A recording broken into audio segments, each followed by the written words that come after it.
Obiskali smo že 17. internautiko v marini Portorož, v kateri se letos predstavlja okrog 200 razstavljavcev z jahtami, jadrnicami in napihljivimi čolni ter vso pripadajočo navtično opremo. Vsako pomlad v mesecu maju popestri dogajanje na slovenski obali mednarodna razstava navtike, ki sodi med vplivnejše srednjeevropske navtične dogodke.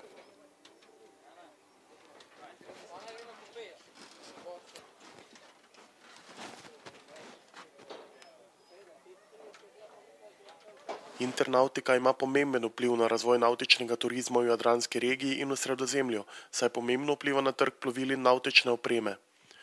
Sejemsko prizorišče 6 dni gosti veliko strokovnih srečanj, konferenc ter družabnih dogodkov. Obiskovalci pa si lahko vsako leto ogledajo predstavitve številnih navtičnih novosti in zanimivosti najpomembnejših svetovnih proizvajalcev.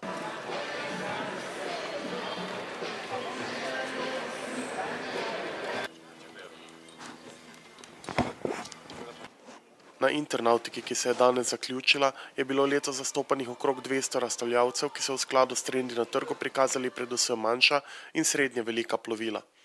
V sklopu navtičnega sejma je bila organizirana tudi regata Internautika Cup 2012.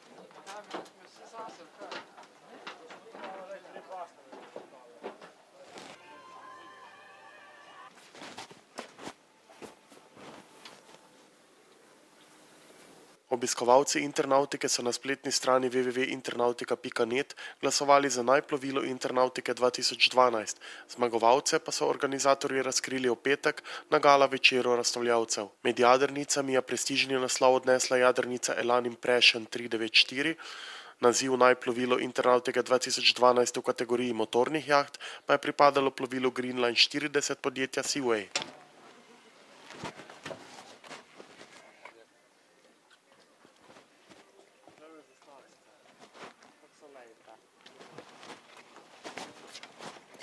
Navtična projekta leta 2012 sta dva, in sicer dve plovili slovenskih inovatorjev, V-Foil in Quadrofoil.